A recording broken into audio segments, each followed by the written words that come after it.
Avant que le président Alassane Ouattara arrive au pouvoir, dans ce pays, tout le monde n'avait pas droit à la parole. Et si tu réussis à parler, ce que tu vas dire là, il faut bien contrôler. Sinon, le soir, les escadrons de la mort passaient chez toi à la maison. On a vécu ça dans ce pays. Dans ce pays, tout le monde n'avait pas droit à la parole.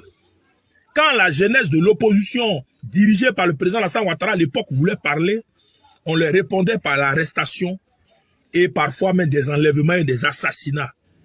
Aujourd'hui, avec Alassane Ouattara, il n'y a plus d'assassinats, tout le monde peut parler. Et je dis, c'est maintenant que la Côte d'Ivoire se porte bien.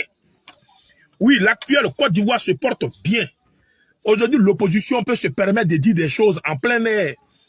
L'opposition aujourd'hui peut prendre un terrain comme Figayo et dire des choses sans s'inquiéter.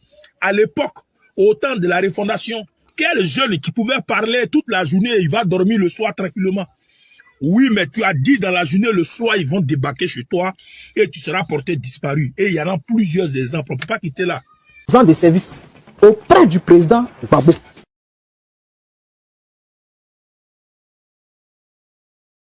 On ne peut pas faire du recul sans parler de politique. Mais toi, dans ton cas, tu as eu parti pris, puisque à tel point tu allais te réfugier au Mali. Mais est-ce que ceux qui t'ont amené à aller te réfugier au Mali, ils cherchaient à t'abattre ou même ils t'ont interdit le territoire ivoirien?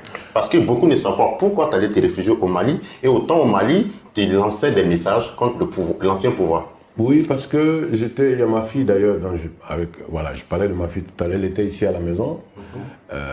Moi j'étais en voyage, j'étais en tournée et un jour il y a des militaires qui sont venus à la maison et qui voulaient me voir. Donc moi ce ne sont pas mes amis, je ne les connais pas. Donc, quand il y a 4x4 qui gardent devant ta porte, blindés de militaires et qu'on cherche Tikendia. Donc il n'y a pas de fumée sans feu.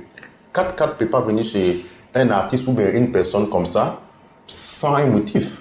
Peut-être que dans ce que tu disais, peut-être que tu combattais trop l'ancien pouvoir en place, cela d'ailleurs voulait s'expliquer, ou bien comment tu voyais ça? Moi je sais pas.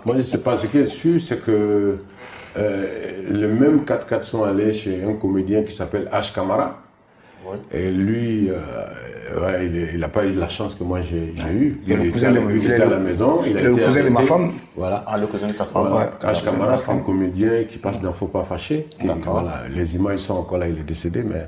Donc, lui n'a pas eu la même chance. Il a été arrêté et le lendemain, on a trouvé son corps dans la rue. Donc, voilà. Et je pense que je ne dis pas que c'est le même sort qui m'attendait. Mais en tout cas, moi, je ne connaissais pas ces militaires qui sont venus à la maison. Donc, voilà. Et il se trouve que c'est les mêmes 4x4 qui sont à l'arrêté H. Camara.